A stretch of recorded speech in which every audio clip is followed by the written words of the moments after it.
Good afternoon. Yesterday we had a great celebration at the White House for the passage and the president signing earlier the Inflation Reduction Act. It lowers cost for families. It's so exciting. It's historic. There has never been anything like it to pass this Congress or any country in the world to preserve our planet for the children. In that respect, it is a health issue, clean air, clean water, environmental justice for the children. It saves money for families by reducing. Historically, we have been working for decades to enable the Secretary to be able to negotiate for lower prescription drug prices. And that is now the law of the land. In addition to which, there will be a $2,000 cap for seniors so that they don't have to pay more than that. This is remarkable. Again, historic. It's really a victory over the special interest. It's interesting that Pharma said when we passed the bill to lower costs for prescription drugs, the Democrats will pay for this. It also reduces costs by lowering energy costs for families. Again, saving the planet, lowering the cost of prescription drugs and health care, lowering energy costs. 100% of the Democrats in the House, 100% of the Democrats in the Senate, and that's historic too, in both houses. Not one Republican vote to lower prescription drug prices, to have clean air, clean water for our children, to lower energy costs for our families. So it's pretty exciting to us. As I said yesterday at the White House, when this bill passed, we jumped for joy because it had been long in coming and historic in its scope. Then we can go more into some of those provisions if you wish, but only to say that on top of all of it, it lowers the deficit, it contributes to lowering inflation, and does so by making the wealthiest and some corporations who have avoided taxes to pay their fair share. So yesterday, as we were gathering to celebrate this victory for the people over politics, the Republicans their extreme MAGA Republicans gathered to unveil their latest bill to criminalize women's health in all 50 states. The bill calls for a penalty of 5 years in federal prison for doctors performing abortions. This is a democracy issue, it's a freedom issue, but it's also a kitchen table issue for America's working families. It comes right to the heart of decision-making in a family. Again, this is, as they criminalize women's freedom to make their own choices, we have passed legislation to support freedom for women. When we passed the legislation to enshrine Roe v. Wade into law, not one Republican voted for that. Okay, well, let's see what they do about contraception. 9 Republicans voted to give women the right to contraception.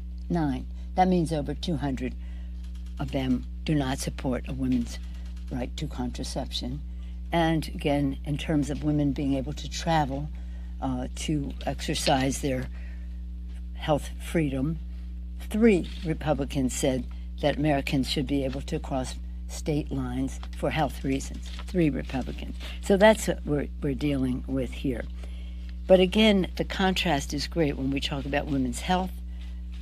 I said criminalize abortion, don't allow women to have health care or travel, contraception or travel for the health care. At the same time, we have a different agenda. And again, Social Security.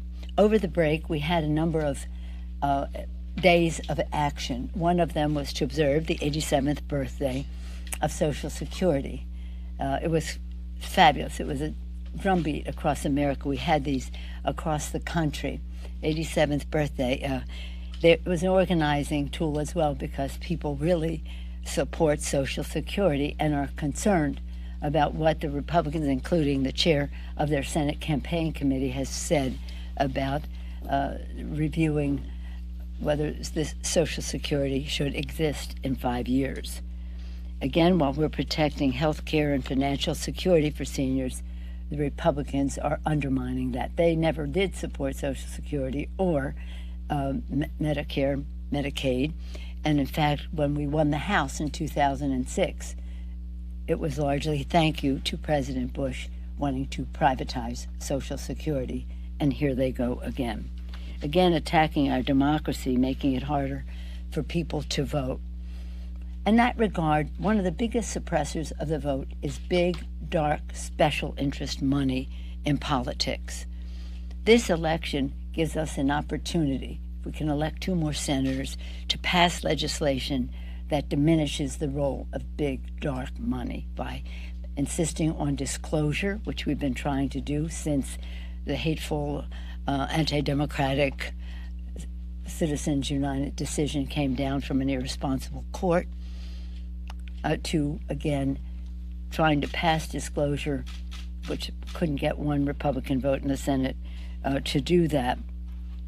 But again, part of this election has to be to rescue our democracy from big, dark, special interest money. And that will restore people's confidence that their vote and their voice is as important as anyone's. Our legislation does just that. It's passed the House a number of times. It actually had the more than 50 votes in the Senate, but it did not have enough to remove the famous filibuster screen that is there. So when we celebrated the Inflation Reduction Act yesterday at the White House, each of us, whether it was Chuck Schumer or the president, or in my remarks, we all talked about how this fits under the president's agenda of fairness, of equity, of inclusiveness in our society, in our economy, in our prosperity. And it includes, of course, starting with the American Rescue Package, which rescued that, just indeed, America, our economy, our people from where they had been in the previous administration. The infrastructure law, bipartisan bill, putting millions to work building America and delivering clean water and broadband, with a strong commitment to justice and fairness and equity in the legislation involving many more people in our prosperity. The PACT Act, something we've all worked on for such a while. I salute Mark Takano, the chairman of the Veterans Affairs Committee, Raul Ruiz, who worked with him on this, for this legislation. It's remarkable. Nearly $250 billion will be spent to protect the health of our workers, and I'd love to go into it, our veterans, go into it more if you ask. And then the bipartisan Safer Communities Gun Violence Prevention, which was bipartisan. It's a good first step. We have more to do.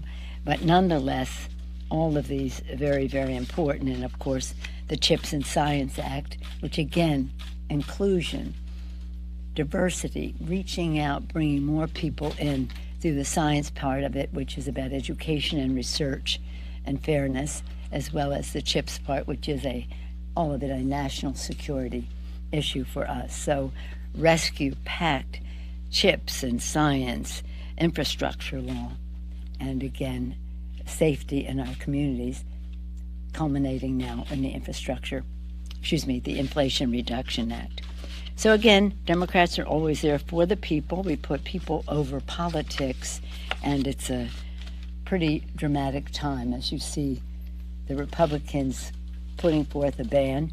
A majority of the Republicans in the House are co-sponsors of legislation for a nationwide abortion ban. It's important to note that, and we want to make sure the public is aware of it, in contrast to our respect for the freedom of women to make their own choices.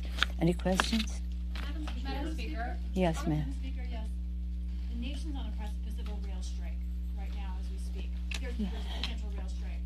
Have you spoken to the White House about where things stand in negotiations? Are you involved? Help us understand where things are, and could you support a potential resolution from Congress like the one that some senators, Republican senators, are proposing? Well, you have 3 questions, all on the same subject. Yes, I have been engaged in conversation with the White House and with the the unions involved in this. We're all hoping that negotiations will continue so there is no rail strike, and they're at the table with the Secretary of Labor. Secretary Walsh has been very much hoping that we can get a resolution of this. The main area of disagreement is that there's no sick leave for the workers, and that's a problem. Secondly, what was the second part? I've been in touch, yes, with them. Yeah, where do you think stand, and does Congress need to act? Could you support action from Congress? Well, action from Congress, what I would rather see negotiations prevail, so that there is no need for any actions from Congress. On abortion, Senator Graham introduced the 15-week Yeah. national ban. Yeah. What does it tell you that the reaction from at least most of the Republican senators has been muted, or just to say that this should be a states issue? Well, it should. If you've seen those side-by-sides, the split screens on TV this morning, you see in August Senator Graham saying that this should be a state issue. Boom, boom, boom, boom. Everybody's saying this should be a state issue. And then, probably at the insistence of the MAGA grassroots, coming out and saying there should be a federal ban.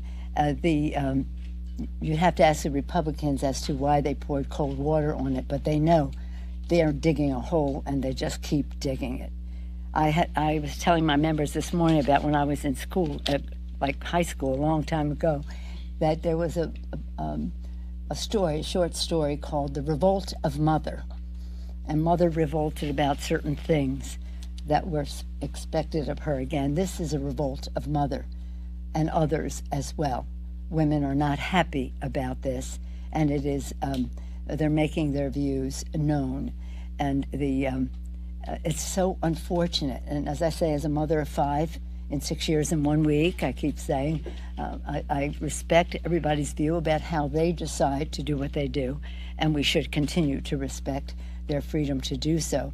But I think what you're seeing there is a conflict within the Republican Party. There are those in the party that think life begins at the candlelight dinner the night before.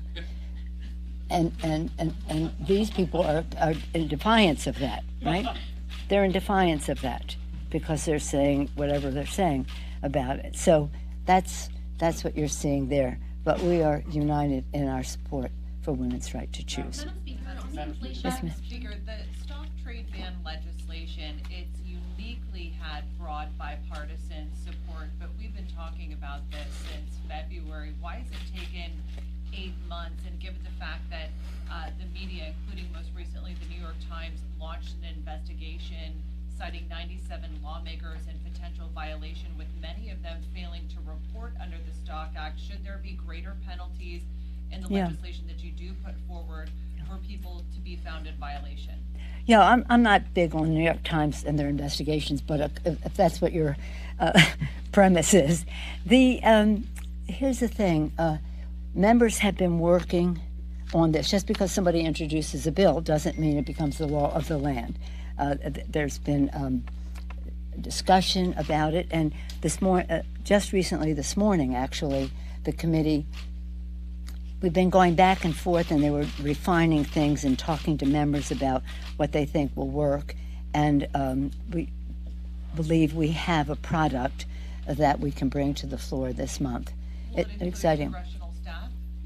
Well, you know what? When the bill comes out, you'll see what it is, and those are some of the discussions that go back and forth. But I'm pleased with it. It's very strong, but again, just because, what do they say, they have 60? That's not even a quarter of what we need, a third of what we need to pass a bill, regardless of how bipartisan it is. The fact is, the ethics, the Committee of Jurisdiction is the House Administration Committee. They have to make sure they're in sync with the Ethics Committee and this or that, and that's called legislating. Yeah. Now, this is Women's Day. Yes, go ahead. I want to ask you about a very well-known woman, the Queen. I know you signed her condolence book yesterday. Yeah. And as we know at this point, in terms of her funeral next week, it appears that the President and First Lady are going to be the only ones representing the United States. Do you expect that to change at all? Any last-minute changes as far as No. Delegation, and do you have any regrets if members aren't able to go? Well, of course, there's a large number of members who would like to go, but the fact is that there are only like 2,000 people who fit into the Westminster Abbey, whatever the chapel is that it will be in. And yesterday we had a lovely bereavement resolution put forth by Congressman Ron Kind of Wisconsin. Ron has been the chair of the UK Interparliamentary Group, but also he's co-chair of another subgroup, that UK-US. Ron Kind's ancestor came over on the Mayflower. Somewhere along the way, and for whatever reasons, I don't know, he fell off the ship. But they rescued him, and now we have Ron Kind in the Congress of the United States. So he offered the bereavement resolution, and it was beautiful. And we also had a moment of silence for Her Majesty, and I just wrote a note to the Speaker because we interact together. I wrote him a note to say that in my comments regarding the Queen, I said she's a monarch for the UK, but a matriarch for democracy and, of course, for women around the world. So we all extend our condolences, but I think it's understandable. Now, there will be, not my announcement, my understanding is the embassy will be making an announcement that we will have a big service in Washington, D.C., perhaps sometime next week, but it's their announcement to make. Last question. Yes, sir. Madam Speaker, you've predicted that House Democrats are going to defy the odds and actually pick up seats in this year's midterm election, and thus retaining the chamber. At the same time, we often hear calls for generational change within the Democratic Party and within American politics generally. Insider reported just this week that this Congress is statistically the oldest one ever. If Democrats do retain the House, do you plan to seek another term as Speaker? Why or why not? Not after that glorious introduction you gave. Look, right now, my focus is on holding the House. How many times have I told you over the past year and a half plus that the Democrats would hold the House, despite some of the so-called conventional, so-called wisdom in Washington, D.C., saying that in the off year, the president's party always loses the Congress or seats. The fact is, that isn't conventional, and it isn't wisdom, because convention has changed. We communicate in a different way. We have a different reality here now in terms of our own democracy being on the ballot, our planet being on the ballot, the future of our country being on the ballot, and also we always believed we would win, so we always prepared for it. Mobilization to own the ground. Our distinguished chairman, Sean Patrick Maloney, began that even before January 6th. As soon as he was chosen by our colleagues to be the chair, even before January 6th, you can just imagine the momentum it picked up. Secondly, mobilization depends on messaging, and the legislation that we are passing has been very, very, shall we say, encouraging to our grassroots. And then the third is, of course, the resources. It begins with an M, but I don't like to bring it up. The resources needed to win. So we have been ready. So when the Supreme Court decision came down, it wasn't a case of, oh, if only we had known. No, we were ready because we believed and because we saw the urgency of it. Now, in addition to that, forgetting what we believe and what we were prepared for, the most important part of it is our candidates believed. They believed in the future, they believed in themselves, they believed that they could win in those districts. So we were in place with a great array of candidates, just a few more chosen since that decision. But the decision has really made a remarkable difference. But even so, our kitchen table issues are where people make their decisions as well, whether the cost of prescription drugs, the rest of it. But again, a woman's right to choose is a kitchen table issue in terms of family decision making. And so we're pretty excited about the prospects. We're This morning we were able to welcome to our caucus 2 newly sworn-in members. It's Congressman Ryan of New York, Congressman Meltola of Alaska, 2 places nobody expected us to win, including the Republicans. So we're very proud of the success that we're having, and we fully intend to hold the House.